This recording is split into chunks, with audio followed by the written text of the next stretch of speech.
No hay nada escondido que no llegue a descubrirse, ni nada oculto que no llegue a conocerse públicamente.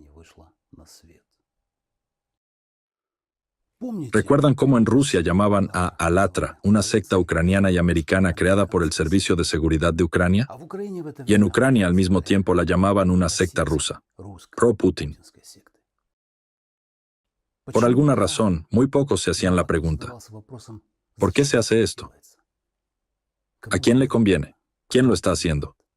Como resultado de esta extraña paradoja artificialmente creada, para muchos comenzaron acontecimientos bastante desagradables.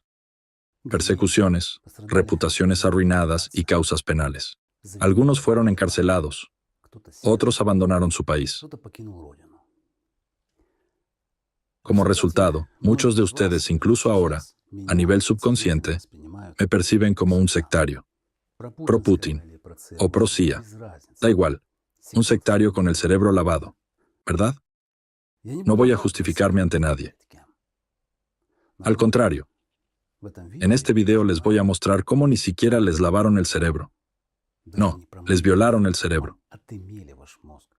Y lo más importante, ¿quién y cómo lo hizo? Con pruebas, con hechos, desglosado por partes, como siempre. Ha llegado el momento. También ha llegado el momento de ayudar a las fuerzas del orden a ver la magnitud del asunto, de ayudar a los organismos de investigación. Esta serie es sobre todo para ustedes. Y primero, un poco de contexto. Para quienes me ven por primera vez, llevo más de 1 año y medio haciendo esta investigación. He grabado 23 episodios. Y sinceramente, hace 1 año y medio, lo admito, al mirar atentamente estas fotos, realmente no podía entender cómo podían esos abuelitos barbudos de Razirs tener tanta influencia secreta, tanto poder, métodos de manipulación y engaño tan sofisticados, técnicas tan eficaces para influir en la conciencia de las masas. Lograron violar el cerebro de toda Rusia. Sí. Lograron imponer sus reglas del juego, sí. Luego, poco a poco, estudiando sus actividades, año tras año, hecho tras hecho, personaje tras personaje, el panorama se fue ampliando más y más. Y por supuesto, ayudó el documental El Impacto, que salió el verano pasado. También Egon Cholakian, sus videos. También Dusan, sus transmisiones. También el análisis de los periodistas de Act Files, cuyos artículos salen bastante a menudo. Y este panorama hoy se va formando gracias a los esfuerzos colectivos. A los esfuerzos de personas que, en términos generales, ni siquiera se conocen entre sí, que viven en distintos rincones del planeta. Pero estas personas comprenden, ya lo comprenden, qué es el anticultismo, cuán sofisticada y destructiva es esta anarquía.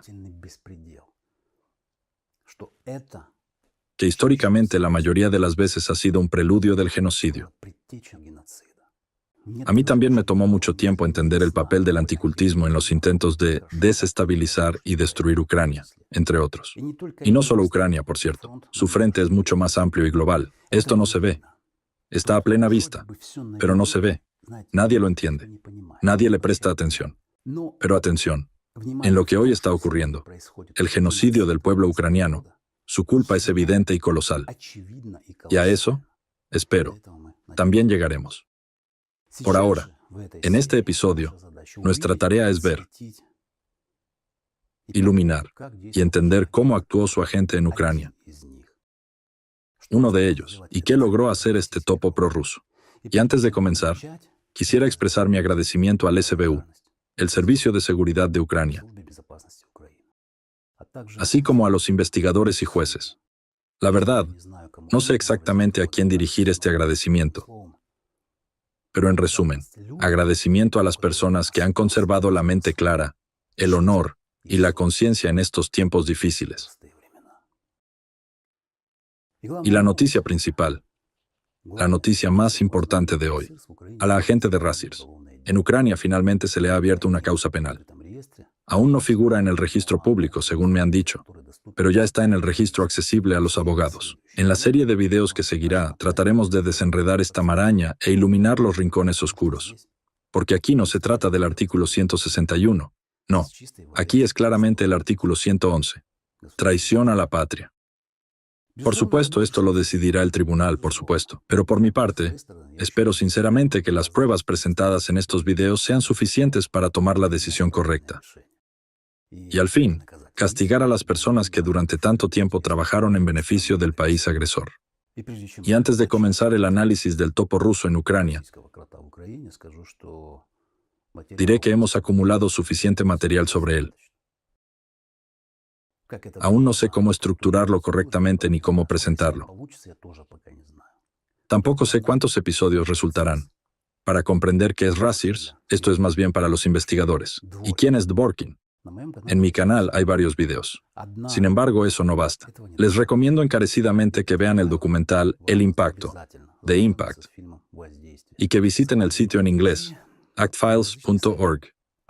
¿Cómo buscar información allí? Es sencillo. Escriben en el buscador la palabra Dworkin y listo. Comienzan a leer los artículos. No sé qué tipo de monstruos analíticos trabajan allí, pero procesan un océano de información y lo hacen de forma profesional. Levantan archivos web, hacen capturas de pantalla, analizan, recopilan una base de pruebas. De la misma forma pueden buscar allí información sobre Razzirs, la Asociación Rusa de Centros para el Estudio de Religiones y Sectas. En Google no encontrarán nada ni sobre Razzirs, ni sobre Dworkin. Todo ha sido borrado o reemplazado en los primeros resultados de búsqueda con contenido positivo sobre ellos, etc. Pero en ActFiles, si escriben Razzirs, en inglés en el buscador, allí está todo. Personalmente, no sé inglés, así que para leer, uso el traductor del navegador. Puedo anticipar una pregunta lógica. ¿Por qué guardamos silencio antes, teniendo esta información?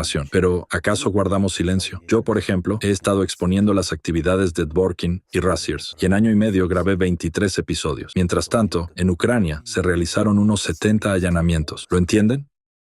No podíamos hablar primero, para no interferir. Segundo, para no poner en peligro a nadie. Ahora que se ha abierto el caso, tenemos todo el derecho de hablar.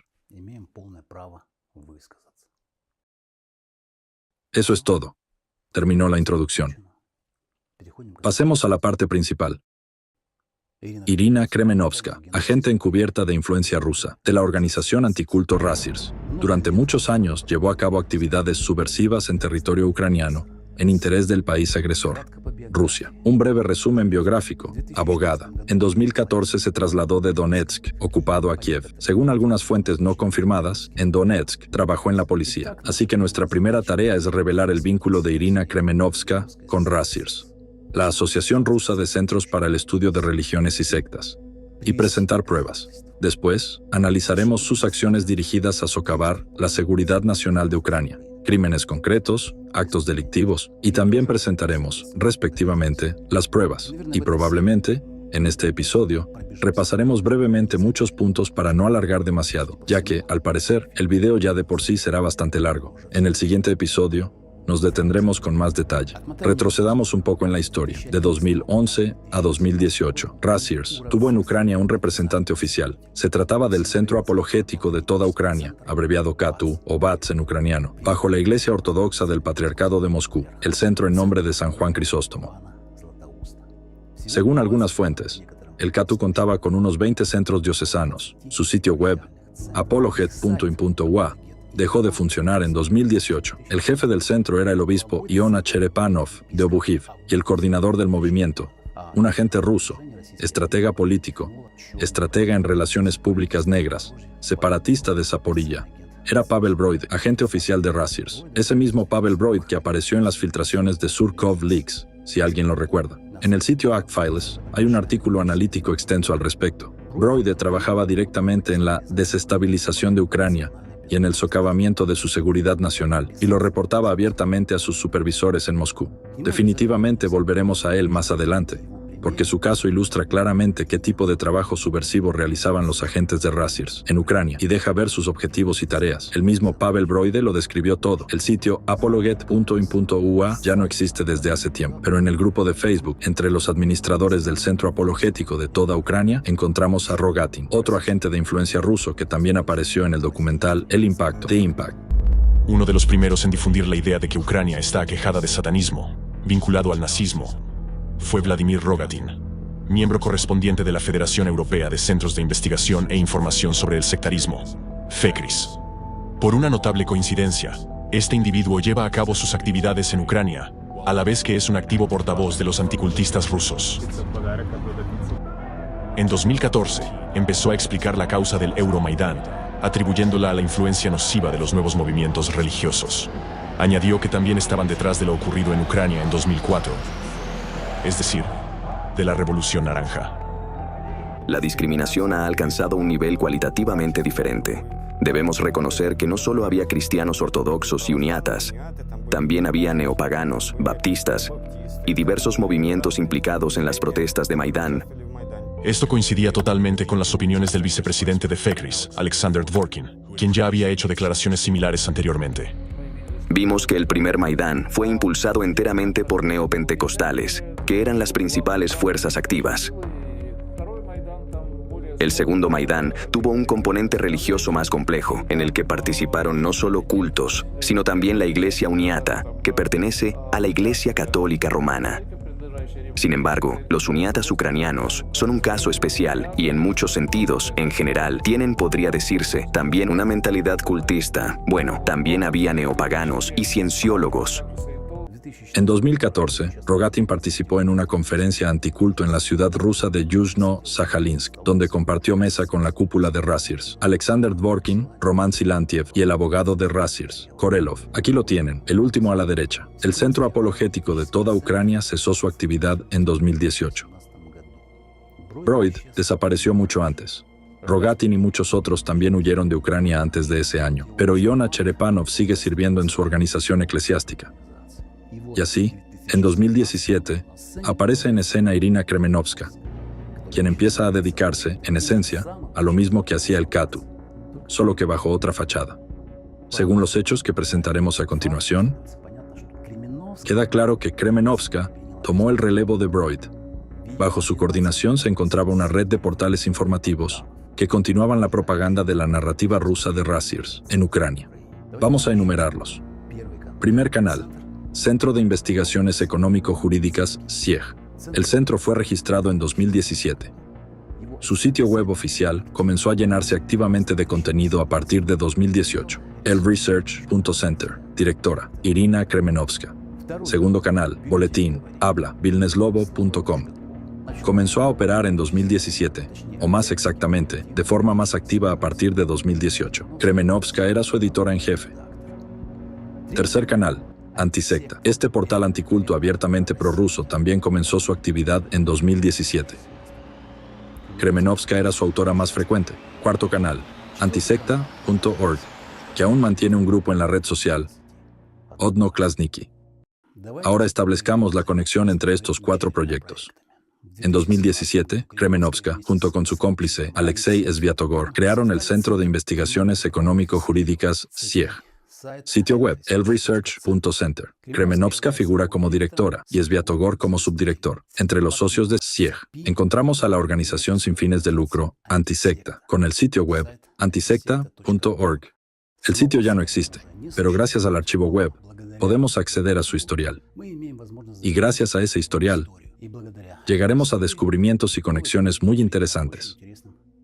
El Centro de Investigaciones Económico-Jurídicas, CIEG, es el fundador del medio, habla, vilneslovo.com. En la versión del sitio de 2019 también se indica que su fundador es CIEG. Sin embargo, en la versión de 2020, esta mención desapareció. Además, hasta 2023, en el recurso, habla, se indicaba que Irina Kremenovska era su editora en jefe. Esto sugiere que los materiales principales del sitio se publicaban con su participación y con su aprobación. A partir de 2023, el editor en jefe de Vilneslovo aparece formalmente como Raymond Kalambai, uno de los autores del sitio. Pero lo más sorprendente es que Kalambai Raymond se encuentra en un centro penitenciario.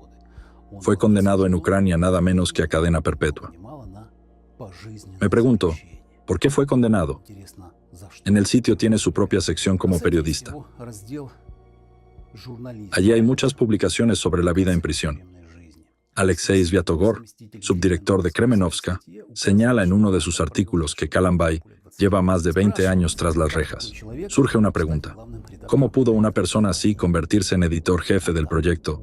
¿Habla? Pues fácil. ¿Qué se le puede hacer si ya cumple cadena perpetua? Al final de este video, cuando vean en persona a Kremenovska y Sviatogor, entenderán cómo algo así pudo ocurrir. Sigamos. Cabe señalar que el dominio vilneslovo.com fue registrado a nombre de Irina Kremenovska. Todos los tres proyectos están entrelazados. En el sitio Vilnes Lovo había secciones de noticias de ELRC, Antisecta y SIEG.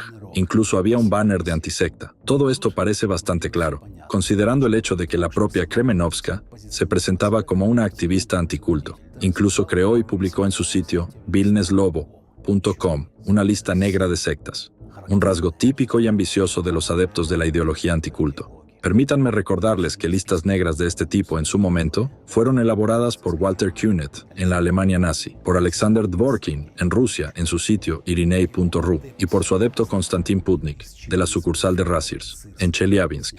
A él se le dedicó un episodio aparte. Este ex cargador de la fábrica de pan se distinguió especialmente. Incluyó en su lista negra a científicos, entre los cuales se encontraba incluso un premio Nobel. A continuación comienza la parte más interesante, donde revelaremos el vínculo de Irina Kremenovska con la organización rusa Rassirs. En el sitio de SIEG se publicó un artículo que citaba textualmente una frase del sitio de Alexander Dworkin, del Centro Ruso de Estudios Religiosos, en nombre de Ireneo de León, irinei.ru. Este centro apoya oficialmente una postura antiucraniana y actúa en interés de la Iglesia Ortodoxa rusa, el Patriarcado de Moscú. Texto de la cita. El pensamiento crítico es un rasgo indispensable de la libertad humana. No renunciemos tan fácilmente a nuestra libertad. Exactamente la misma frase fue publicada en el sitio de Kremenovska, solo que en ucraniano, palabra por palabra. En 2018, el sitio de SIEG anunció el lanzamiento de un proyecto conjunto a largo plazo llamado Mente Libre, llevado a cabo en colaboración con Antisecta. Las publicaciones invitaban a los ciudadanos ucranianos a acudir a Antisecta en busca de ayuda y a visitar el sitio antisecta.org. Y aquí están sus llamados personales. Escuchemos. Kremenovska se dirige directamente a Antisecta. Además de nuestro sitio web, también está Antisecta. Pueden descargar una versión digital del libro desde el sitio web de Antisecta. Dejaré el enlace en la descripción de este video. Solo tienen que entrar a la página y hacer clic en el botón de descargar. Por cierto, Antisecta no solo es un socio de nuestro Centro de Investigaciones Económicas y Jurídicas, sino también son nuestros amigos. ¿Qué clase de caballo de Troya anticulto es este? Antisecta.org es un sitio de propaganda rusa que respalda la ideología de Rassirs y de la Iglesia Ortodoxa rusa. Estudiémoslo con más detenimiento. El análisis del contenido y la estructura del sitio demuestra de manera convincente que este proyecto fue, de hecho, una reencarnación del centro apologético de toda Ucrania en nombre de San Juan Crisóstomo, cerrado en 2018, el que fuera la representación oficial de Rassirs en Ucrania, dirigido por el agente ruso desenmascarado Pavel Broide. De él hablaré en los próximos episodios. Esta historia, en todo caso, merece una mayor difusión. En el sitio antisecta.org encontramos tanto citas de Alexander Dworkin como fragmentos de su portal irinei.ru. En resumen, es una continuación ideológica y metodológica directa de Rassirs. Pero lo más interesante aquí es la sección de socios. Luchadores contra las sectas. Una pintura al óleo, como dicen en Odessa. Detengámonos en ella con más detalle, porque estas son ya pruebas directas. Entonces, el primer personaje, Viktor Yolkin, miembro del Partido Radical Prorruso, Unión Rusa de Letonia, liderado por el conocido propagandista prorruso Andrei Mamikin. Viktor Yolkin apoyó activamente la agresión de Rusia en 2014. Cito una de sus declaraciones contra Ucrania.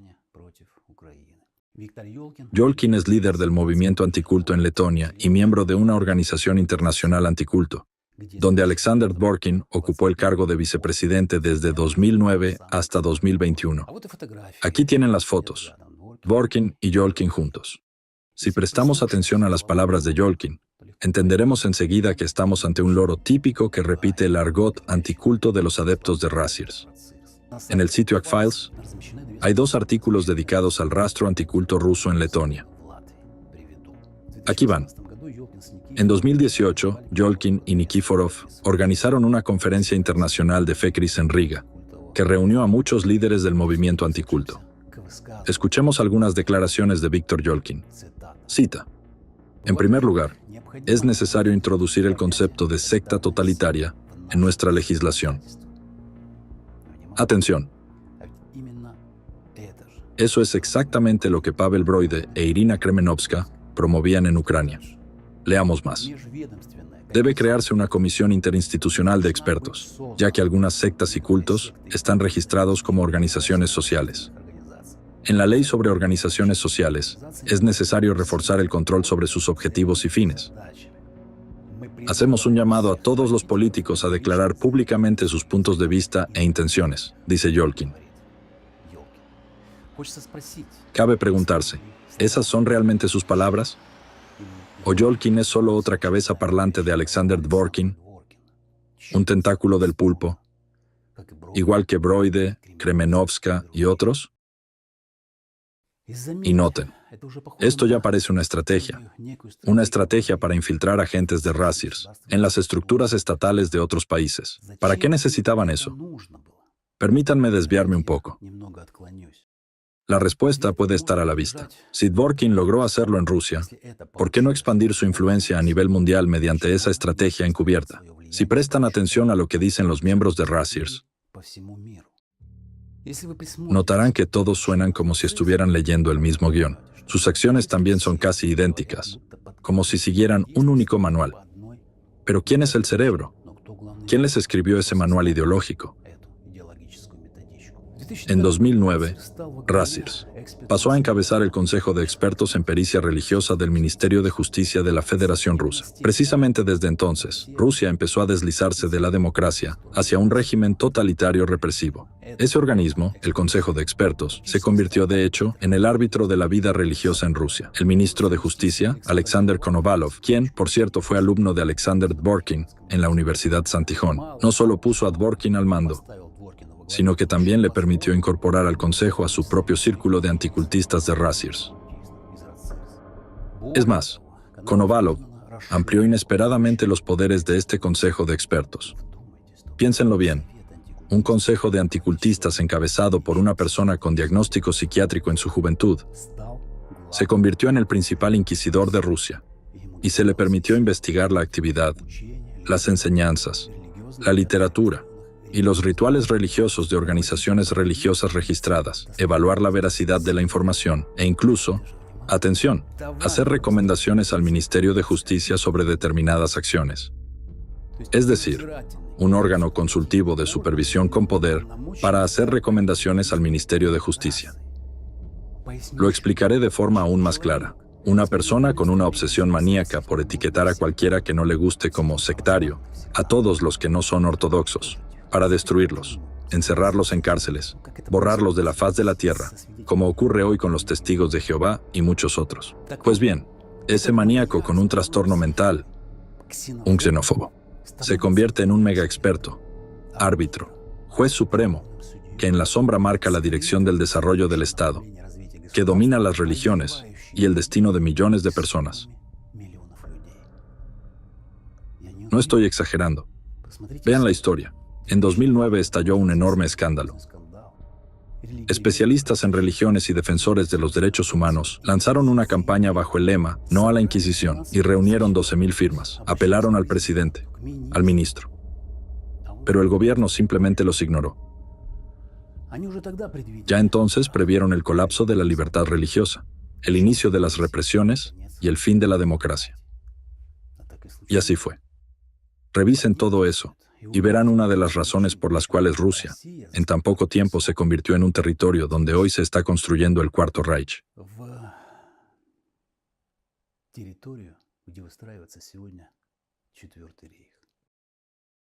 Y si él, Dworkin, logró hacerlo en un país y nadie entendió cómo sucedió, ¿por qué no repetirlo en otros países? Disculpen la digresión, pero sin ella será difícil entender qué es Dworkin, qué es Razirs, y qué significa su poder sobre sus mentes. Después de todo, ellos cambiaron la legislación, la reescribieron para cumplir sus propios fines. Pisotearon su constitución, se la metieron en el culo, deformaron el cristianismo ortodoxo hasta hacerlo irreconocible, entre otras cosas. Le lavaron el cerebro a la población de forma radical. Ese es un tema grande aparte. Así que volvamos mejor a Irina Kremenovska. Letonia y Ucrania. Yolkin, Broide y Kremenovska. ¿Qué les parece tal escenario de infiltración? A través de los medios lanzan una histeria anticulto, generan miedo, se infiltran en círculos políticos, hacen contactos, incluso con fuerzas de seguridad, crean comisiones interinstitucionales para luchar contra las sectas. Se les otorgan poderes especiales.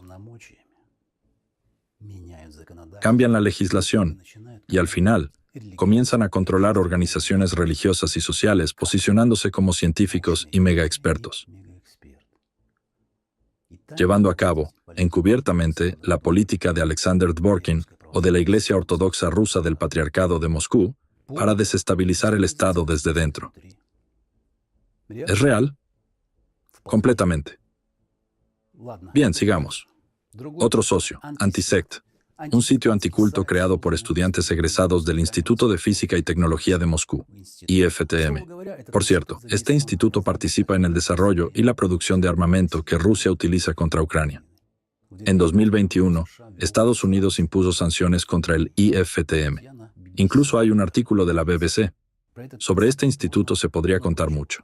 Desarrolla municiones, realiza investigaciones en tecnología militar, etc. Tal vez no tenga relación directa con el tema, pero merece la pena señalarlo. Entre los enlaces de socios de Antisect figuran el conocido anticultista ruso Yevgeny Volkov, el sitio de Dworkin, Irinei.ru, Radonesh y otros más. A continuación, el siguiente socio es CIEG, el centro de Irina Kremenovska. ¿Y en qué se ocupaba exactamente ese centro de investigaciones económico-jurídicas? Su objetivo declarado: desarrollar las bases jurídicas para combatir organizaciones totalitarias y cultos destructivos en Ucrania, y proponer modificaciones y enmiendas a la legislación vigente en Ucrania. Pues ahí lo tienen, exactamente lo que acabo de decir. Esta formulación es un marcador típico de organizaciones que están bajo la coordinación de Rasirs, y representa una seria amenaza para los principios democráticos, no solo en Ucrania, sino en todos los países del mundo sin excepción. La experiencia de Rusia y del Consejo de Expertos de Dworkin nos muestra claramente cómo este tipo de iniciativas legislativas se convierten en herramientas de control represivo sobre la sociedad civil. El mecanismo clave para implementar cualquier legislación anticulto es la creación de consejos de expertos, los cuales terminan teniendo, de hecho, poderes prácticamente ilimitados para decidir qué organizaciones o grupos de ciudadanos deben ser considerados destructivos o totalitarios. La existencia de un consejo con semejantes poderes crea un vacío en el sistema de seguridad nacional. Este vacío puede ser aprovechado por distintas fuerzas de influencia, especialmente las rusas, ya que estas fuerzas, en cualquier caso, comenzarán a promover sus intereses mediante este tipo de consejos de expertos dentro del país, lo que puede tener consecuencias muy negativas para la seguridad del Estado. Eso, me parece, es evidente, que realmente ocurrió en Rusia. Intentemos entenderlo una vez más. Bajo el pretexto de luchar contra las sectas, comenzaron a violarse los derechos fundamentales de los ciudadanos a la libertad de conciencia y religión. Se empezaron a aprobar leyes que restringen los derechos humanos de manera global dentro de la sociedad. Comenzaron las represiones. Lo mismo, al parecer, intentó hacer Irina Kremenovska en Ucrania, siguiendo los pasos de Pavel Broide, aplicando sistemáticamente el manual de Rasirs y continuando la línea de Dworkin. ¿Por qué la legislación anticulto, objetivo estratégico de Rasirs, es tan peligrosa para Ucrania? Intentemos responder también a esta pregunta. El siguiente socio de Kremenovska es Alexander Dworkin en persona. Él se ha manifestado abiertamente, y lo sigue haciendo, en contra de la independencia de Ucrania. Se pueden citar muchas de sus declaraciones donde critica, acusa y deshumaniza a los políticos ucranianos y al pueblo ucraniano, siendo un arquitecto encubierto del genocidio, su ideólogo. La red ramificada de centros de Rasirs, creada por Dworkin, estratégicamente ubicada en los departamentos misioneros del Patriarcado de Moscú, es de facto un sistema de células operativas del FSB, que ejecuta las tareas estratégicas de los servicios secretos rusos, tanto dentro como fuera de Rusia. El siguiente socio es el Centro de Estudios Religiosos, en nombre de Ireneo de León, creado por Alexander Dworkin en 1993 y dirigido por él de forma ininterrumpida hasta hoy. La información publicada en las páginas del sitio Irinei.ru constituye la base ideológica que comparten y apoyan todas las demás organizaciones que forman parte de la red de influencia de Rasirs, así como algunas personas a título individual. Son muchísimas, créanme. Y en Google no se puede encontrar una lista completa. El siguiente socio es el recurso informativo del sacerdote de la Iglesia Ortodoxa Rusa y miembro de Rasiers, Alexander Kuzmin, antisecta.ru. El sitio repite por completo la retórica del Centro Ireneo de León, dirigida particularmente contra la soberanía y la seguridad de Ucrania, y a favor de la afirmación de la titularidad de la Iglesia Ortodoxa Rusa del Patriarcado de Moscú. Alexander Kuzmin es el secretario ejecutivo de Rasiers, cargo oficial. A continuación, otro socio. El sitio ukrsekta.info, Ucrania sectaria. Un sitio creado en su momento por el agente de Rasiers, Pavel Broide. Un instrumento típico de la maquinaria propagandística rusa, vinculada, una vez más, con Alexander Dvorkin. En 2014, este recurso apoyaba abiertamente la agresión militar rusa, desacreditaba a las Fuerzas Armadas de Ucrania y llevaba a cabo una activa campaña contra la concesión de independencia religiosa a Ucrania. No está claro, sin embargo, por qué este sitio sigue funcionando. Su último artículo está fechado en noviembre de 2024. ¿En qué confían estas personas? ¿Cabe preguntarse? No es nada difícil averiguar quién registró el dominio ukrsekta.info. Alexander Gaiduk, exeditor jefe del periódico Zerkalo Zaporozhia. El dominio está registrado en Rusia. Seguimos mirando. En esta captura del sitio de Zerkalo Zaporozhia, se puede ver en el pie de página un enlace a Ucrania sectaria. La situación se aclara aún más con una publicación antigua de 2008 en el foro de Zaporilla, donde un usuario llamó a Pavel Broide y Alexander Gaiduk un equipo de superpublicistas de mierda, lo que significa que efectivamente se conocían. Y por cierto, vivían juntos en el mismo apartamento. Y por último, FECRIS, la Federación Europea de Centros de Investigación e Información sobre el Sectarismo, se encuentra bajo una influencia rusa significativa. Alexander Dvorkin fue vicepresidente de FECRIS durante nada menos que 12 años. Información sobre la influencia destructiva de Dvorkin también se encuentra en documentos de la ONU. Un grupo internacional de investigadores, que incluía a destacados expertos en religiones de Ucrania, llevó a cabo un análisis integral de las actividades de las figuras clave de Rasiers, que forman parte de FECRIS, en particular, su presidente Alexander Dvorkin y el vicepresidente Alexander Novopashin. El portal antisecta.org ha estado copiando y pegando contenido del sitio personal de Irina Kremenovska, Vilnes Lobo. Cabe destacar que Kremenovska era la autora más frecuente de ese portal. Los materiales siguen claramente las narrativas de Rasiers.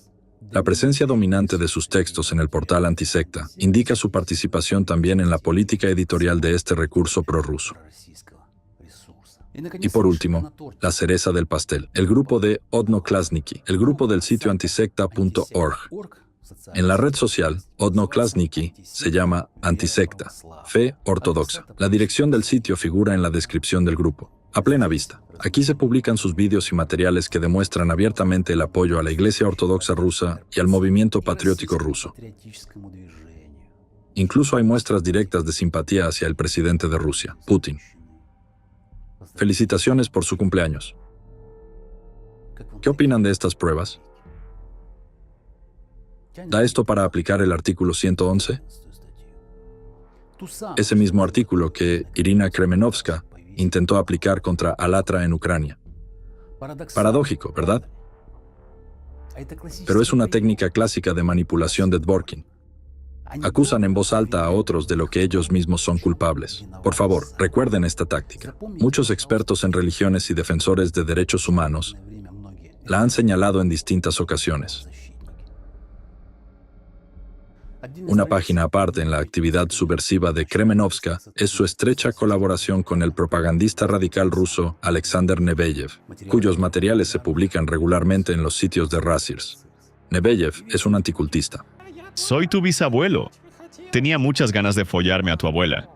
Cuando estuve en Sebastopol, me follé a tu madre.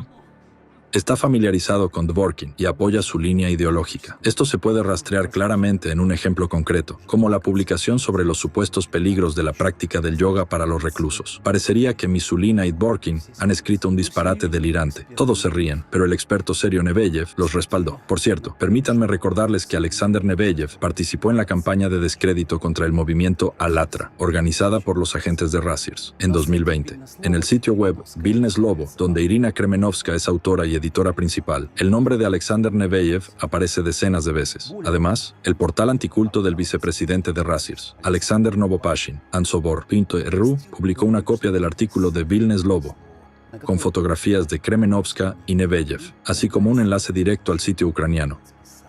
Me gustaría recordarles que se trata del mismo Novopashin, que llamó a los ucranianos nazis, satanistas e incluso caníbales. Cabe recordar también que el sitio web del Departamento Misionero de la Diócesis de Novosibirsk, del Patriarcado de Moscú, dirigido por el arcipreste Alexander Novopashin, el segundo portal en importancia de Rasirs, fue precisamente el lugar donde en 2022 se publicó y aún permanece un documento titulado Manual para los ciudadanos de Ucrania sobre la organización de la resistencia civil contra el gobierno títere de Kiev. Este manual es, en esencia, una guía práctica para llevar a cabo actos de sabotaje en Ucrania durante la invasión del ejército ruso, una instrucción directa para actuar en tiempos de guerra. El hecho de que este producto informativo haya sido promovido por un sitio oficial de Rasirs refuerza aún más la comprensión de que los misioneros anticulto no son simplemente hombres con túnicas negras, sino soldados, adeptos, agentes al servicio de su amo. Quien sea su amo, ellos lo sabrán mejor.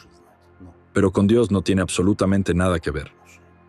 En su blog, Alexander Neveyev, en 2014, no se contuvo ni se avergonzó al expresar abiertamente sus posturas radicales y antiucranianas. Y la misma Irina Kremenovska no dudaba en recomendar en sus artículos y videos que se prestara atención a la opinión del experto ruso Neveyev. En la práctica, ella lo promocionaba en Ucrania. Neveyev sembraba odio hacia Ucrania y Kremenovska lo promovía dentro de Ucrania. Lean ustedes mismos lo que él afirmaba. Se pueden citar muchas declaraciones similares. Y entonces naturalmente surge una pregunta. ¿Lo sabía Irina Kremenovska? Por supuesto que lo sabía, y actuaba con plena conciencia. Por ejemplo, hay un video en YouTube del 6 de diciembre de 2018 en el que ella recomienda explícitamente prestar más atención a la opinión del especialista, candidato en ciencias psicológicas Neveyev, e incluso proporciona un enlace directo a su contenido. Es un tema aparte, y aquí les recomiendo que presten más atención a la opinión del especialista, candidato en ciencias psicológicas, Alexander Neveyev. El enlace al video lo encontrarán en la descripción. Aquí tenemos un artículo del 21 de febrero de 2014, en el que Neveyev divide a los ucranianos entre Hogli y ucranianos, y propone separarlos por una frontera estatal. Saben, creo que hay algo más que une a estos dos. Dvorkin e Irina Kremenovska son claros indicios de trastorno mental, en su comportamiento, en su discurso, en las ideas que expresan, en los artículos que escriben, en sus motivaciones.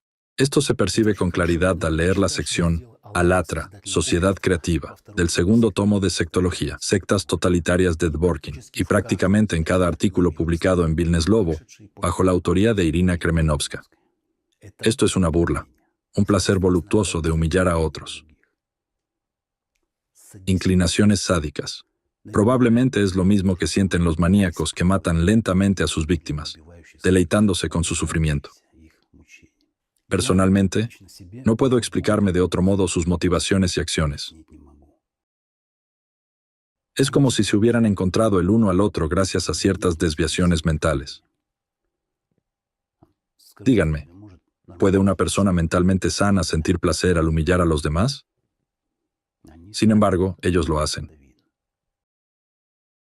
Sí. Es visible. El caso sobre prohibir la organización social Alatra en Ucrania fue rechazado en los tribunales 4 veces. 4 veces lo escribió la propia Kremenovska en su sitio Vilnes Lobo.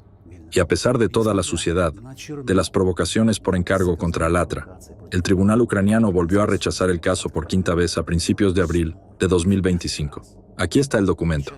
Digan lo que digan, pero el hecho es el hecho. En Ucrania la sensatez ha prevalecido 5 veces, a diferencia de la vergonzosa justicia rusa, que difícilmente puede llamarse juicio. La historia sobre el patético juicio en la ciudad rusa de Plast, en la región de Chelyabinsk, ocurrido hace año y medio, pueden verla en los primeros episodios de esta investigación. Todo comenzó allí, con Konstantin Putnik, adepto de la secta totalitaria de Dvorkin. Pues bien, Kremenovska, en sus artículos en Vilnes Lobo, describe con lujo de detalles sus esfuerzos de muchos años, que según el plan de quienes le encargaron el trabajo, debían conducir al cierre de Alatra en el territorio de Ucrania, siguiendo el ejemplo de Rusia. También, según ese mismo plan, debían llevar al enjuiciamiento penal de los participantes de Alatra en Ucrania. Nuevamente siguiendo el modelo ruso. Detrás de este proceso estuvo alguien quien lo encargó. Nada ocurre por sí solo, eso es evidente. Irina Kremenovska describió su titánico esfuerzo en su sitio web, Vilnes Lobo. Cito: Esto fue en algún momento del año 2023, un camino increíblemente difícil que nosotros superamos con esfuerzos conjuntos. Nosotros, a pesar de todos los obstáculos, no nos rendimos. Nosotros, al contrario, nos apoyamos mutuamente. Mutuamente, avanzamos con perseverancia. Lo más valioso es que aquellas personas con las que todo comenzó, siguen siendo un solo equipo. Y además, el equipo creció. Ahora son más. Estoy agradecida al destino por haber encontrado a... Vuestra humilde servidora estaba ocupada redactando las conclusiones. Así habla de sí misma. ¿Y qué es esto? Sino una comunidad organizada que formaba parte de la estructura criminal internacional de Razirs. ¿Quiénes la integraban? Bueno, echemos un vistazo al entorno más cercano. Su adjunto y principal torturador de animales de Ucrania, Alexei Sviatogor. Han oído bien. De eso hablaremos más adelante. En el sitio Vilnes Lobo me llamó la atención otro fragmento, escrito por Kremenovska. Su opinión sobre Alexei Sviatogor. Ellos mismos lo dicen todo. Cito: Alexei es aún más peligroso que yo. Es el fundador de Crisis y el creador de Ruinas. Nosotros simplemente cumplimos con nuestro trabajo. Y esto no es solo periodismo, es mucho más. Alexei no es solo mi compañero. Él es el arquitecto de las crisis y el implacable creador de las caídas ajenas. Este trabajo es algo más que periodismo. No dejo de hacerme una pregunta. ¿A qué se dedicaban realmente estas dos personas? Esta también es una pregunta para la investigación. Miren más. Durante 8 años no dejó de molestar a los investigadores, al SBU, a la fiscalía, a los tribunales, como si no tuvieran nada mejor que hacer. ¿Y el resultado? Allanamientos, sospechas, destrucción de reputaciones, interrogatorios, con miles de participantes enfrentados a problemas, estrés, tragedias familiares, miles de afectados. Entonces, ¿qué merecen después de todo esto? Ahora pasemos a la pregunta clave.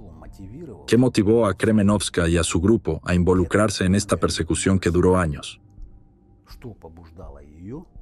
¿Qué la impulsó a perseguir incansablemente a la organización Alatra? ¿En Ucrania durante 8 años? ¿Las víctimas? ¿Los sectarios? No me hagan reír. Simplemente no existen.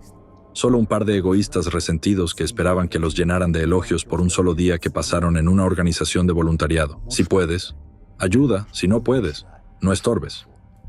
Viniste, te fuiste. Libertad de elección. ¿Cuál es el problema? El problema lo tienen solo los resentidos. Si quieres, puedes hablar de la amenaza climática, involucrarte, grabar videos e informar al público. Si no, simplemente sigues con tu vida. Ahora voy a publicar el video y luego volveré a mis asuntos, a ganarme la vida. Eso es todo. Pero volvamos a la pregunta. ¿Qué impulsó a Kremenovska a perseguir a la organización Alatra en Ucrania? Le rechazaron 4 veces. Y aún así seguía presionando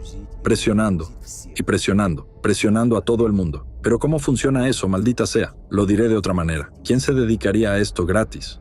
Durante años. Solo puedo imaginarme los costos financieros involucrados, cuánto tiempo se dedicó a ver videos y leer libros. Ella escribía opiniones y artículos para el sitio web, viajaba para conocer personas y establecer relaciones. Esta persona inició procedimientos legales 5 veces.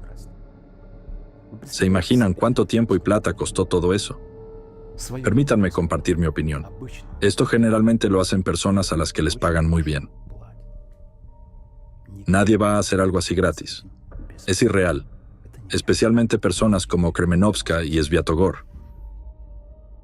Los han visto en persona. Para quienes llegaron hasta el final de este video, hay una sorpresa. Pido disculpas de antemano por la calidad. YouTube se negó a dejar pasar este video, pero yo creo que la sociedad ucraniana debe verlo para entender si realmente necesita a este tipo de miembros. Hoy nos hemos reunido frente a este instituto para decirles que junto a ellos trabaja una asesina, una mujer despiadada. Esta multitud indignada frente al instituto en Kiev quiere atrapar y destrozar a una sola persona, una respetada investigadora científica acusada de matar cruelmente a perros.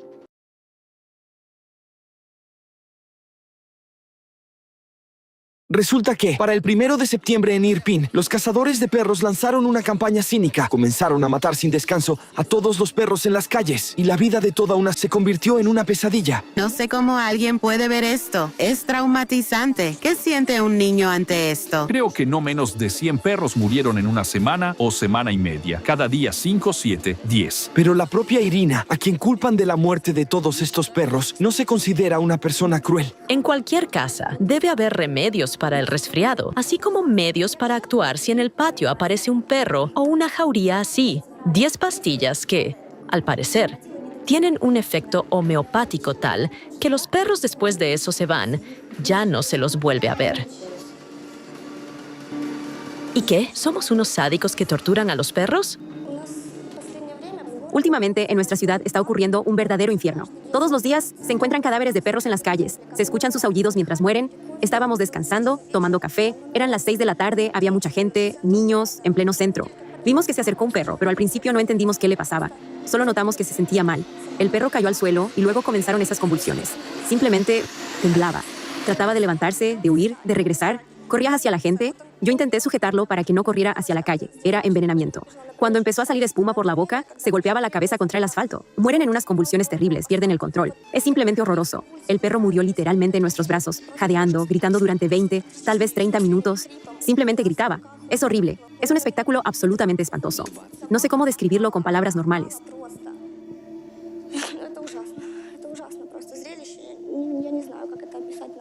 Ya pasó hace varias semanas, pero cuando lo recuerdas, aún se te llenan los ojos de lágrimas. Está constantemente delante de mis ojos. Los niños lloraban, sus madres se los llevaban porque el aullido era aterrador. Un grito que se escuchaba en todo el centro de la ciudad. ¿Desde cuándo está ocurriendo esto? Los primeros casos así fueron en el mes de junio. Ahora, en agosto, ya era en cada calle. Todos murieron. La gente desde sus apartamentos oye a los perros aullar de dolor por la noche. Durante el día, salen de sus edificios y encuentran un perro tirado con espuma en la boca justo en la entrada. Simplemente estaban por todas partes. ¿De qué personas estás hablando? De los que hacen esto, de los cazadores de perros. Sus comentarios en las redes sociales, cómo disfrutan, cómo saborean lo que han hecho. Simplemente no entiendo cómo se puede escribir sobre esto con tanta calma. ¿Cómo se puede hablar de ello con tanta tranquilidad? Resulta que existen muchísimos sitios web de cazadores de perros completamente oficiales. El encabezado. Atención, campaña. Del 20 al 31 de agosto de 2016 se declara una campaña internacional para la eliminación de perros callejeros, con el objetivo de preparar los asentamientos para la visita segura de niños a los centros educativos. En la ciudad nadie quedó indiferente. Incluso quienes estaban en contra de los perros, al ver estas muertes y lo terriblemente que mueren, también se indignaron. Toda la ciudad está furiosa. No hay una idea de liberar la ciudad de perros callejeros. Lo único que hay es la idea de matar animales, porque todo se hace sin distinción. Y estos asesinatos ocurren de manera bastante cruel. Un adulto que ha visto esto lo sigue recordando hasta hoy. Y esa imagen está frente a los ojos de Taya todos los días. ¿Y qué pasa con los niños? Dima, ahí está la cuestión. Los niños que presencian esta escena son niños que sufrirán físicamente las consecuencias. Son personas que han vivido un trauma. Son residuos emocionales que la psique de un niño no puede procesar. Nunca. Ese trauma se vive el resto de la vida. Yo, como madre, como ciudadana, como ser humano, estoy horrorizada de que esto esté ocurriendo aquí, con nosotros. No puedo imaginarme cómo voy a seguir hoy, sentada aquí, viendo a este ser que sonreía desde la pantalla y hablaba sobre el botiquín casero. Dima, estar aquí sentada hoy es increíblemente difícil para mí. Si simplemente imaginamos que mañana destruyen a todos los perros, pues, considerando su sed de sangre, no se van a detener en los perros. Van a querer ir más allá. Empezarán a limpiar las calles de personas que, según ellos, se comportan mal o que no tienen hogar. Sabes, por muy horrible que suene, hay una parte de verdad en lo que dices. Es una necesidad psicológica de torturar a alguien más débil. Lo que está ocurriendo es una justificación de esa necesidad de sadismo. El sadismo, como fenómeno, es sin duda una patología. Estoy completamente de acuerdo con ustedes. Los siguientes serán los indigentes. Serán personas que se comporten incorrectamente y molesten. Eso ya ha pasado. Todos recuerdan la historia de los maníacos de Dnipropetrovsk, que golpeaban a personas con martillos y grababan todo en video. Cuando se investigó su caso, resultó que habían empezado con animales. En Irpin, las mujeres son especialmente activas entre los cazadores de perros. Parece que saben algo. Hasta este verano no sabía que vivía una persona así en nuestra ciudad. Ahora simplemente me da miedo saber que caminamos por las mismas calles. Si una persona es capaz de hacer algo así, basta con que algo le estalle en la cabeza. Una mujer en la cabeza de la cual, como tú dices, podría estallar algo. Es abogada, trabaja en un instituto en Kiev, está escribiendo una tesis. Lo más terrible es que la propia Irina está convencida de que actúa.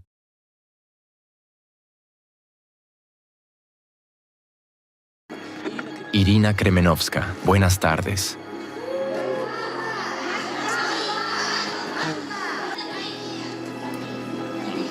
¿Usted entiende las reacciones de la gente? No del todo. Bueno, usted tiene un pasatiempo. Usted es una cazadora de perros, ¿verdad? Tengo muchos pasatiempos, pero los perros callejeros deben ser eliminados, tal como lo prevé la ley ucraniana de protección. ¿Eliminados? ¿A qué se refiere? ¿Usted simplemente envenena a los perros? ¿A cuáles exactamente? Nombres, lugares, fechas, pruebas. ¿A qué se refiere? En la calle los recogen del suelo. Irina, no me tome por idiota. ¿Usted personalmente envenena perros? Cuando una jauría de perros se me lanzó encima. Irina, se lo repito, le hice otra pregunta. No le estoy preguntando si los perros la mordieron. Y en ese momento no tenía otra opción. Le pregunto, ¿usted envenena a los perros? Así como a ratas, cucarachas, mosquitos. No, pare. Y perros. ¿Por qué lo hace? Los servicios municipales. Cuando nadie reacciona. Si los perros. O sea, usted asumió esa responsabilidad de una forma bastante peculiar. ¿Lo entendí bien? Sí, desde hace muchos años en Ucrania funciona el programa llamado Captura, Esteriliza, Devuelve. Pero nosotros tomamos otro camino, el modelo indio. Y sabemos qué estadísticas tan horribles hay en... Ahora vamos a repetir lo que dice... ¿Cómo ocurre eso? ¿Con qué las envenena? No es veneno. Es un medicamento para la tuberculosis. Bueno, hasta donde yo sé. Cuando investigué las propiedades de este medicamento, lo leí en Google. No soy veterinaria. Escriben que los perros después de esto se vuelven muy dóciles, dejan de morder y se trasladan a otro lugar. ¿Desaparecen? Sí, bueno, al menos. ¿Se disuelven o qué? No lo sé, simplemente dejamos de verlos. ¿Sabe usted lo que les pasa a los perros después de que ese medicamento entra en su organismo? Bueno, cura la tuberculosis, eso es seguro. Pero usted claramente no está tratando de curarlos de tuberculosis, ¿verdad? Está intentando matarlos de esta manera.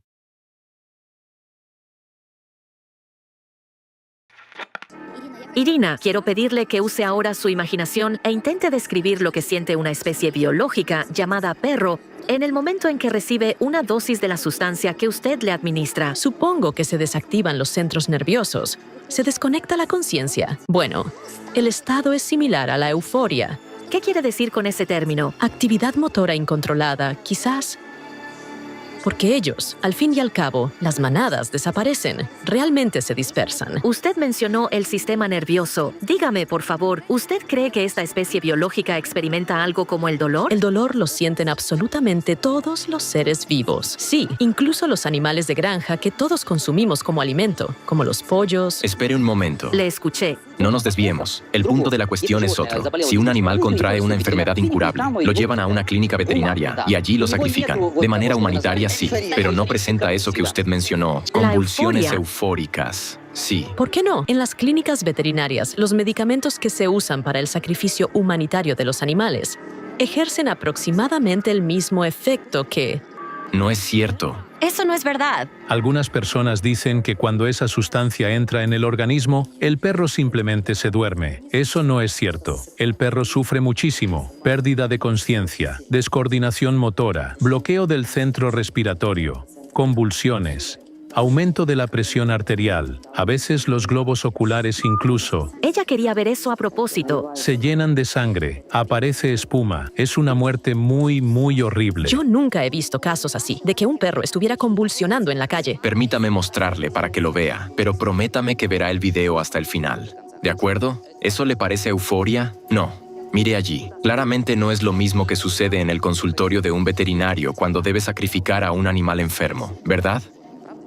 Bueno, nunca he presenciado el trabajo de un veterinario que mata animales. No me ha tocado. ¿Pero usted ha observado lo que sucede después de sus acciones? ¿Cómo se desplaza el perro? Nunca. ¿Y por qué no? Hay que asegurarse de que la sustancia haya sido ingerida por el perro. ¿Y si lo comió un gato o un niño? Un niño no podría recogerlo de ninguna manera, porque alimentar a los perros con la sustancia se hace exclusivamente de forma dirigida, de la mano directamente al hocico. ¿Usted personalmente le da esto de la mano a un perro concreto? ¿A un perro callejero? ¿Sí? ¿Personalmente con su mano? Solo así. La ciudadana les da de la mano a perros que no representan ningún peligro. Un giro inesperado. Bueno, no importa. He visto muchas veces cómo en la calle la gente le da algo a los perros. Hay que entender que la zona de alimentación es el territorio del perro. Y donde hay territorio de un perro, él lo va a proteger de todos los extraños. Usted cambia de tema con mucha habilidad, pero aún así me gustaría escuchar la respuesta a mi pregunta. Usted le da el veneno al perro con su mano y luego no observa qué ocurre. Eso no es veneno. Entonces, ¿para qué le da usted esa sustancia? Para tratarle de la tuberculosis, porque no es veneno. Es un medicamento. ¿Y usted le diagnosticó esa enfermedad? Todos los perros callejeros ¿Están enfermos de tuberculosis? propagan toda una serie de enfermedades peligrosas. Mire, usted dijo que no observa lo que pasa después con el perro. Lo que no entiendo es por qué los niños tienen que ver eso. Yo me pregunto, ¿qué es más aterrador para un niño? ¿Ver un perro muerto o perder un ojo, una extremidad o la vida? ¿Quedar discapacitado? ¿Está usted familiarizada con las estadísticas de ataques de animales a niños? Sí, he estudiado también las estadísticas. Dígamela. Hablemos concretamente de la ciudad de Irpin. En toda Ucrania, desde 2008, el número de ataques y de consultas médicas por lesiones, especialmente en niños, comenzó a aumentar en un 25 a 30%. Son datos de investigadores que estudiaron toda la estadística de estos casos. ¿Y cuántos niños exactamente? Porque si eran 2 niños en toda Ucrania y luego aumentó un 20%, ni siquiera sé cómo interpretarlo. ¿Un cuarto de niño? Cuando simplemente un perro pasó corriendo. Estadísticas. ¿Cuántos niños al año son atacados por perros? En los últimos años, esa cifra no ha disminuido en absoluto en la ciudad. ¿Puede darme el número exacto? Irpin, para dar la cifra exacta. ¿Cuántos? Irina, ¿cuál es la cifra exacta? ¿Puede dar al menos alguna cifra? Yo analicé las estadísticas de mordeduras y ataques, incluidas las de perros callejeros, y publiqué los resultados en un artículo científico. Son muchísimas cifras. No puedo citar ahora todos los datos. La revista se llama Modelización Matemática en Economía. Si es su artículo científico, debería recordarlo. Tengo más de 100 trabajos científicos, entre ellos sobre temas de seguridad nacional, derecho económico. Quiero leer en voz alta lo que esa persona escribe en las redes sociales, en Facebook. ¿Es Irina quien escribe eso en redes sociales? Sí, es Irina, exactamente. He entornado la ventana y estoy escuchando atentamente. Escucharé los gritos de «Hola, arcoíris». Hablar de las sinfonías llevaría mucho tiempo. En resumen, a veces pueden durar bastante y otras veces no las hay. Una vez, en la casa de campo, ofrecía una manada de nuestra calle por la mañana. Apenas llegué, alrededor de las 8. La sinfonía, más bien un coro, empezó después de las 10 y duró 2 horas. La señorita lo disfruta. ¿Usted de verdad considera que el aullido de un perro moribundo es una sinfonía? Pues claro que no. Entonces, ¿para qué lo escribió? Yo no escribí eso. Tengo una página en la red social Facebook, pero definitivamente no hay nada de eso publicado allí. Hay un foro donde usted podría haberlo escrito. Aquí tenemos una captura de pantalla del foro de los cazadores de perros. ¿Sabe quién es Capibara? No tengo idea. ¿De quién es ese apodo? ¿No lo sabe? Mucha gente escribe en diferentes foros, de cocina, de... Hay personas que la identifican a usted como Capibara. Mis colegas me conocen por mi nombre real, porque no tengo nada que ocultar. Entonces tengo una noticia interesante para usted. En 2015, activistas por los derechos de los animales lograron hackear el foro No a las Plagas. Ellos nos entregaron la correspondencia de uno de los usuarios con una persona que en ese sitio se hace llamar el principal cazador de perros de Ucrania, Alexei Sviatogor, y sus mensajes ofrecen fundamentos sólidos para suponer que Irina Kremenovska se registró en el foro precisamente bajo el nombre de Capibara. Dios mío, Dima, me parecía que no había nada más aterrador que lo que mostrabas en la televisión, cómo muere un perro. Pero lo que vemos en este estudio es aún más aterrador y triste. Está sentada una mujer joven que niega por completo todo lo que la humanidad ha cultivado durante miles de años. El amor, el entendimiento mutuo, la calidez. ¿Cómo se explica usted lo que está ocurriendo? Si supuestamente está haciendo una buena obra, ¿por qué hay tanta negatividad hacia usted? ¿De dónde tanta negatividad? De que se está avivando artificialmente. A los cazadores de perros no los odian tanto por envenenar a los perros callejeros. A los cazadores de perros los odian por su postura, por justificar que estas manadas no deben estar en las calles, en las escuelas, en los jardines. Entonces quiere decir que todas estas personas son idiotas y no entienden que los perros callejeros en un parque infantil son un peligro. ¿Nadie aquí lo entiende? Para algunas categorías de personas, los perros callejeros son una fuente de ingresos, más exactamente, una forma de mendigar dinero a ciudadanos confiados supuestamente para tratamientos o para refugio temporal. Entonces, ¿por qué están enfadados con usted? Porque estamos rompiendo sus esquemas, especialmente en lo que respecta a... ¿Qué esquemas? ¿Quién tiene esquemas? ¿Quién de los presentes aquí tiene esquemas? Vamos. No, Irina, de verdad, está yendo demasiado lejos. Por su propia voluntad, el jefe del departamento de policía. Muchas gracias por ello.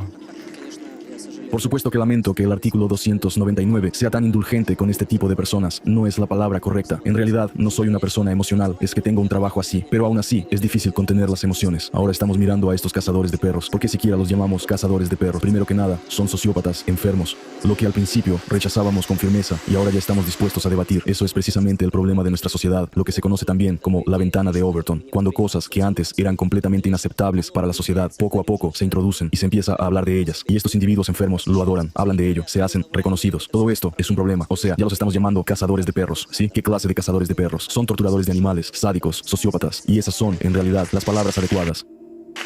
Personas que, de esta forma, reciben una enorme atención ahora, obtienen sufrimiento, obtienen una satisfacción sádica, casi sexual. El principal torturador de animales del país, Alexei Sviatogor. Buenas tardes. Siéntate. Bueno, usted tiene una reputación bastante específica. ¿Qué le parecen los perros? Bien. Y dígame, se le acusa de envenenarlos. Verá, técnicamente es imposible envenenar a un perro, por una razón muy simple. Un perro es un animal doméstico que está vinculado al ser humano. La gente a veces confunde a los seres que alguna vez fueron perros y que se parecen a ellos, más o menos como el chocolate se parece a los excrementos. Entonces, si ve un perro callejero, ¿qué hace? Verá, todo ser humano sano es capaz de distinguir. Mire, un perro de lo que no es un perro. Usted preguntó, yo respondí. Bueno, estoy respondiendo lo mejor que puedo. Bueno, de acuerdo. No dispare. El uso de la expresión todo ser humano sano es manipulador. Estoy hablando con usted y quiero oír su punto de vista personal. ¿Es capaz de hablar en nombre propio? Sí. Excelente. Yo puedo distinguir entre un perro callejero salvaje y uno doméstico que se ha perdido. ¿Y cuando lo ve, qué hace? Cuando lo veo, si tengo conmigo, le doy salchicha de hígado que contiene un medicamento. ¿Por qué toma la decisión de matar al animal? Aquí, en el estudio, hay muchos abogados y la expresión matar, por favor. ¿Con qué derecho toma la decisión de darle a un perro un medicamento que inevitablemente le hará morir? Para evitar el peligro de que esos lindos, buenos, adorables y peludos animales se agrupen en manadas y a veces muerdan a personas. Si, por ejemplo, su apariencia me parece la de un delincuente y, para evitar que organice una banda criminal, yo tomo medidas preventivas, ¿usted lo vería con normalidad? No, no lo vería con normalidad, porque no entiendo cómo usted puede permitirse comparar a personas con perros. ¿A cuántos perros les ha dado esa sustancia? No lo recuerdo. ¿Cientos? Digamos, varias decenas. ¿Varias decenas? No lo recuerdo. Bueno, para empezar, está mintiendo. Le diré más. Incluso vi una entrevista en la que usted dijo que había matado a más de 1000. Bueno, no lo recuerdo. ¿Pero eso es importante? ¿Qué pasa? ¿Se lo dijo a otros y a nosotros no? ¿O allá quería presumir? Entiendan, escuchen. En nuestro estudio está Julia, una defensora de los derechos de los animales. Se vio obligada a cambiar de domicilio y de apariencia porque teme por su vida y la de su hijo. Según ella, usted la amenazó. Y a mí también. Tengo una grabación. Y hay más personas. Mentira absoluta y una profanación. Si alguien les amenaza, por favor, acudan a la policía. ¿Mentira absoluta? Denuncien, aporten pruebas, grabación y todo lo demás. ¿Y una profanación? Tengo una captura de pantalla de su correspondencia. Alexei Sviatogor escribe, y a esa jomenco le encontraremos cómo ponerla en su sitio. No se preocupen, esa estúpida pagará por todo. ¿Qué más está escrito aquí? Había que dispararle con una escopeta a las piernas, en el momento en que yo estaba alimentando a animales callejeros o ayudando a clientes, para que no llegara allí, supongo. ¿Esto lo escribió usted? Se parece mucho a mi cuenta. Se parece mucho, sí. Precisamente desde esa cuenta se comunicaron con usted y concretaron la entrevista. En consecuencia, si usted respondió desde esa cuenta y vino a la cita, entonces la cuenta... Entonces acudan a la policía o a la milicia. Ya entendí. Me van a atrapar en una celda y todo lo demás.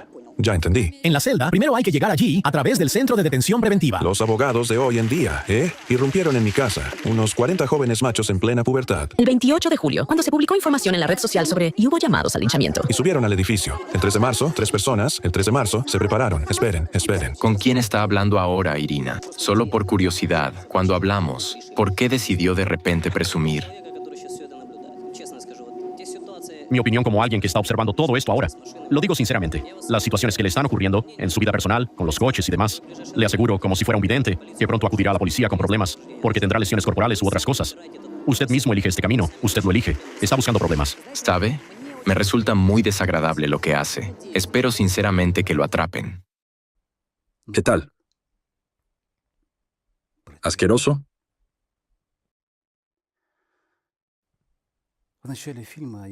Al principio del video he prometido que les mostraría cómo les violaron el cerebro. Esto es para quienes todavía consideran a Alatra una secta. Miren, durante 7, 8, 10 años, estos locos completamente desquiciados intentaron convencer a la sociedad ucraniana de que Alatra era una secta totalitaria y aterradora. Pero ¿quién les iba a escuchar? Dirán ustedes. Si esa mujer no está en sus cabales. Exacto, no lo está. Sin embargo, 7 años más tarde, esa desgraciada apareció en un programa de denuncias, emitido en los principales canales de televisión, el proyecto Sensaciones Ucranianas. ¿En calidad de quién? En calidad de mega experta. En estado de shock por Alatra, está también la experta en sectas, Irina Kremenovska, quien lleva casi 10 años estudiando las actividades de esta organización. Y fue precisamente Irina, con una sola frase, quien nos dio la pista clave para resolver el mayor misterio. ¿Quién es el verdadero dios de Alatra? Desde el principio pudieron haber recibido algún tipo de financiación de la Federación Rusa. Como dice, Alatra y Rusia. Fue Irina, precisamente ella, quien con una sola frase dio a los periodistas la pista clave. ¿En serio, joder?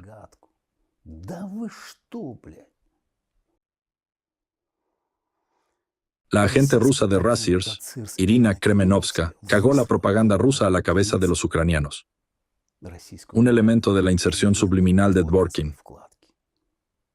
Muchos se lo tragaron y aplaudieron al unísono. Disculpen mi lenguaje, pero no sé cómo decirlo de otra manera. Gente, ¿no les repugna darse cuenta de todo esto ahora?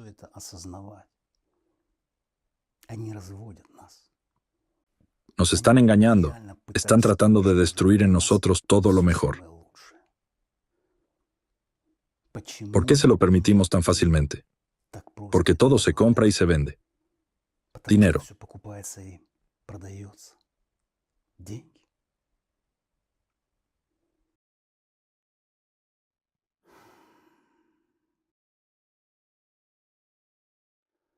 Para finalizar, les propongo un fragmento del video de Egon Cholakian, Siberia. ¿Quién se beneficia de la destrucción de la mitad del mundo? Aporta al tema y lo explica con aún más claridad. Y esto es especialmente crucial. La secta de Dvorkin y sus operativos a nivel global son, en realidad, fáciles de identificar. Usan la misma retórica, repiten las mismas frases memorizadas y aplican los mismos métodos de manipulación psicológica. Desde técnicas hipnóticas hasta mentiras descaradas, todo disfrazado de verdad. Cuando alguien empieza a hablar usando una retórica que refleja la ideología de Dvorkin, sepan esto, son su gente. Están reclutando. Están codificando nuevos seguidores. ¿Y qué es lo que siempre sigue tras su paso? Persecución, violaciones de derechos y libertades. Y ahora imaginen esto. Toda la máquina totalitaria, armada con un poder casi ilimitado, ha sido desatada contra los participantes de Alatra por una razón sencilla. Porque decidieron decir la verdad sobre la amenaza de la pluma magmática siberiana. Dvorkin y sus seguidores han desplegado toda la fuerza de su secta, cada conexión, cada palanca de influencia, para desacreditar primero a los participantes de Alatra y los datos científicos que han presentado. Y esto no solo en Rusia, sino también en Ucrania y en países europeos. Tras esta campaña orquestada de difamación, en 2023, Alatra, por orden de Dvorkin, fue declarada una organización indeseable en Rusia. Los exparticipantes enfrentaron redadas, procesos penales basados en peritajes falsificados, interrogatorios con torturas y sentencias de prisión. Bajo tal presión, cientos de exparticipantes de Alatra se vieron obligados a huir de Rusia. Mientras tanto, la secta de Dvorkin ha comenzado a aplicar el mismo escenario en Ucrania.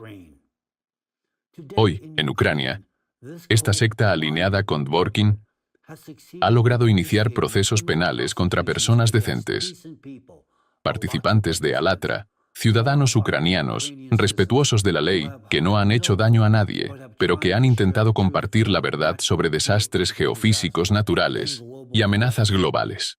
Ahora, estas personas están siendo señaladas como acusadas en casos penales fabricados por los sectarios de Dvorkin. Están siendo perseguidas con las mismas tácticas utilizadas en Rusia. Y todo esto está siendo ejecutado por los adeptos de la secta de Dvorkin.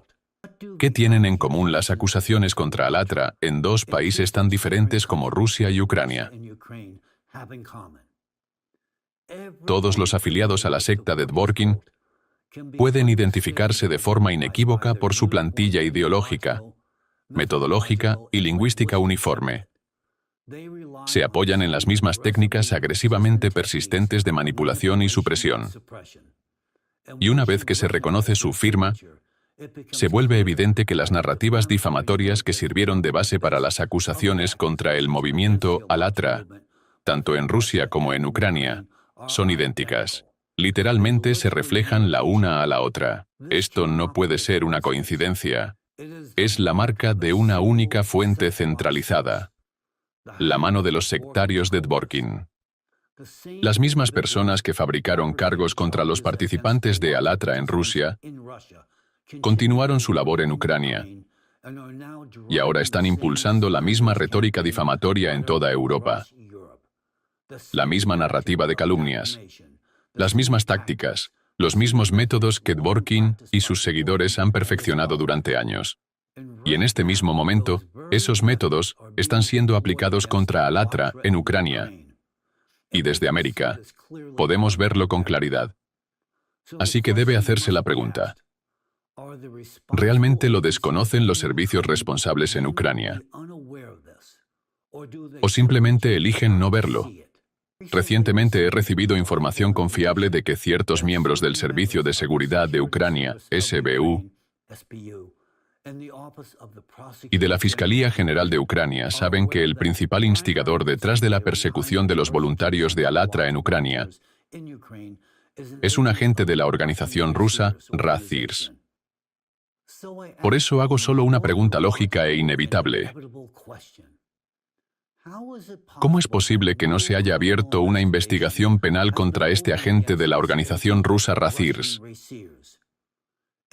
¿Acaso no es evidente que el caso que este agente inició contra los participantes de Alatra en Ucrania contiene acusaciones claramente similares a los mismos cargos penales inventados contra los participantes de Alatra en Rusia, hasta en los más mínimos detalles?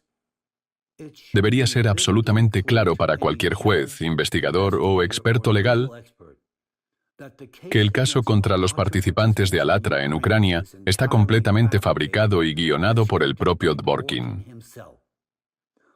¿Por qué nosotros, aquí en Estados Unidos, podemos ver con total claridad estas manipulaciones llevadas a cabo por los sectarios de Dvorkin en Ucrania, pero ustedes, en su propio país, no? Me dirijo directamente a los servicios de inteligencia de Ucrania, a los miembros de la Verkhovna Rada, al liderazgo del país y al propio presidente Zelensky. ¿Por qué este agente de Dvorkin, conocido por su acoso sistemático durante años contra el movimiento Alatra por orden de Razirs, sigue sin estar bajo investigación? ¿Por qué sigue siendo el denunciante principal en un caso construido enteramente sobre sus juicios subjetivos? Este seguidor de Dvorkin ha admitido públicamente haber tenido como objetivo a Alatra durante más de 5 años. Además, su retórica e ideología son una copia directa de las doctrinas de la secta totalitaria de Dvorkin. Y el caso que él mismo inició contra los participantes de Alatra contiene acusaciones idénticas a las utilizadas en Rusia, hasta en los más mínimos detalles. ¿No es eso suficiente para reconocer la influencia de una fuerza oculta dentro de las instituciones de investigación y seguridad de Ucrania? ¿De verdad no saben quién es esta persona? ¿O simplemente están fingiendo que no lo saben? Además, resulta evidente para cualquier juez, investigador o experto legal que el caso contra los participantes de Alatra en Ucrania está completamente fabricado. ¿Acaso esto no indica que una fuerza oculta, una estructura de poder paralela rusa, está operando ahora detrás del gobierno ucraniano, expandiendo poco a poco su influencia en Ucrania, utilizando exactamente la misma metodología que ya empleó en Rusia? En Rusia, ya ha conquistado una enorme influencia, y ahora en Ucrania, avanza por el mismo camino, actuando a espaldas de sus propios diputados, arrastrándolos hacia la persecución de Alatra. La persecución de los participantes de Alatra, tanto en Rusia como en Ucrania, no es un caso penal que refleja la persecución de individuos que perpetran acciones criminales. Es un acto de persecución política cuidadosamente redactado por un autor ruso. Resulta descaradamente evidente que esta puesta en escena lleva el sello inconfundible de la casa Razirs, desde Rusia. Ahora me dirijo a quienes forman parte de la Fiscalía de Ucrania, del Servicio de Seguridad de Ucrania y del Poder Judicial. Recuerden que el artículo 19 de la Constitución de Ucrania existe. Según ese artículo, todos los órganos del poder estatal están obligados a actuar estrictamente sobre la base de la ley. La ley existe, y también existe la confianza del pueblo en ustedes. El pueblo espera que actúen en su interés, no en el interés de la secta rusa de Dvorkin. Sin embargo, hoy, las acciones emprendidas en Ucrania contra Alatra, copiadas directamente del manual ruso, podrían indicar que hay personas dentro de los sistemas judiciales y de seguridad ucranianos que no están sirviendo a los intereses del pueblo de Ucrania, sino a los intereses de la secta de Dvorkin. De lo contrario, ¿por qué la retórica acusatoria en Ucrania refleja con tanta precisión la utilizada en Rusia?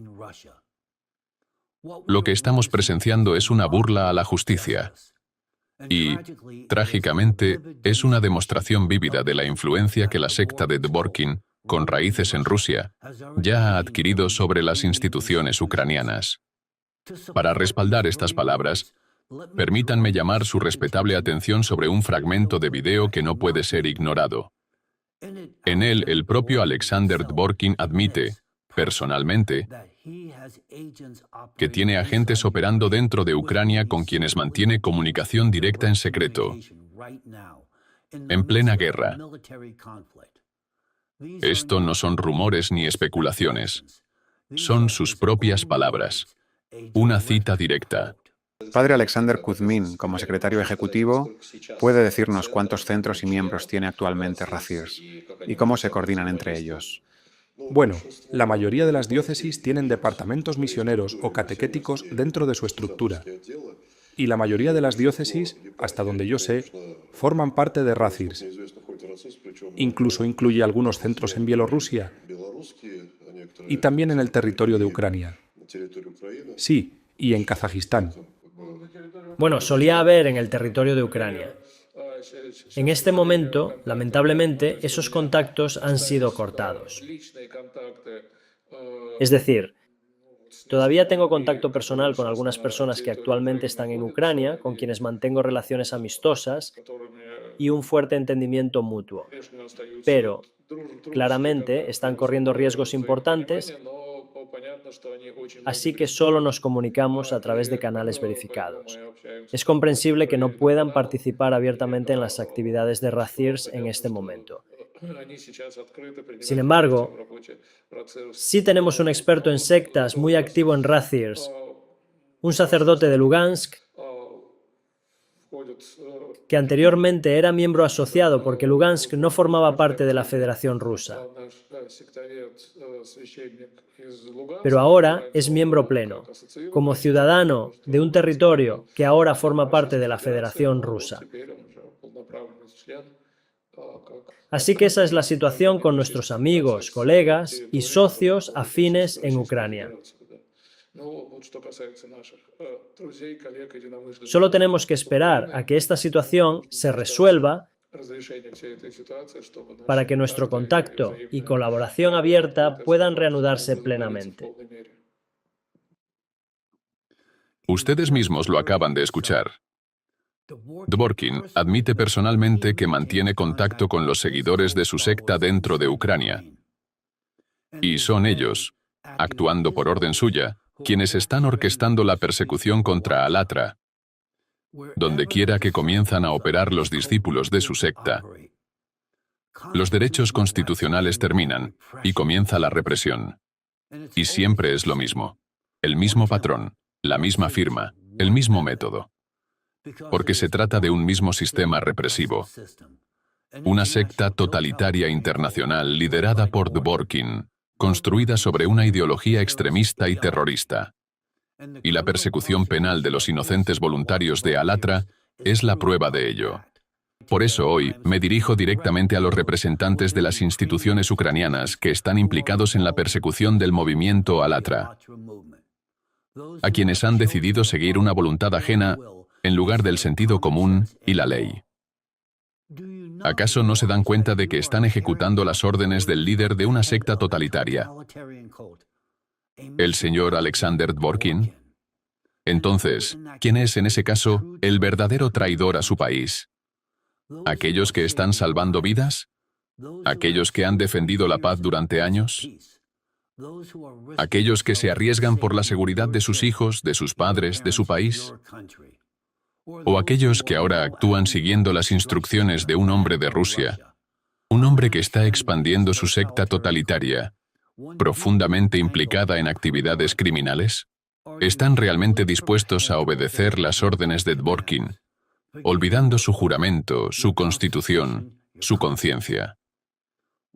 ¿Por qué ustedes, representantes del gobierno ucraniano, no están defendiendo los intereses del pueblo, ni los intereses de la humanidad, sino que están persiguiendo activamente a quienes están haciendo todo lo posible por evitar el colapso de este mundo? ¿A quienes están tratando de proteger a sus seres queridos, a sus familias y a ustedes mismos?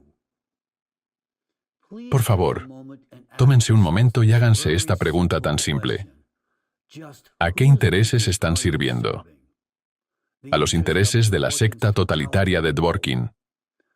Estas son personas que, siendo la encarnación misma de una fuerza extremista y autoritaria, etiquetan como secta a todos aquellos que se les oponen para desviar la atención de su propia naturaleza sectaria. Pero han ido aún más lejos. Han llegado a declarar que toda la nación de Ucrania es una secta. Sí, todo el país. Cada miembro del Parlamento, cada ciudadano, el presidente, y sí, ustedes, fiscales, investigadores, jueces e incluso sus hijos, todos, sin excepción, según la lógica enfermiza de esta secta, son sectarios. Según su retórica, Ucrania es una secta que debe ser destruida. No es una interpretación mía, estas son sus propias palabras, publicadas en sus propias plataformas oficiales. Aquí les presento pruebas reales, no fabricadas. Ellos ya han declarado, Ucrania es un estado sectario.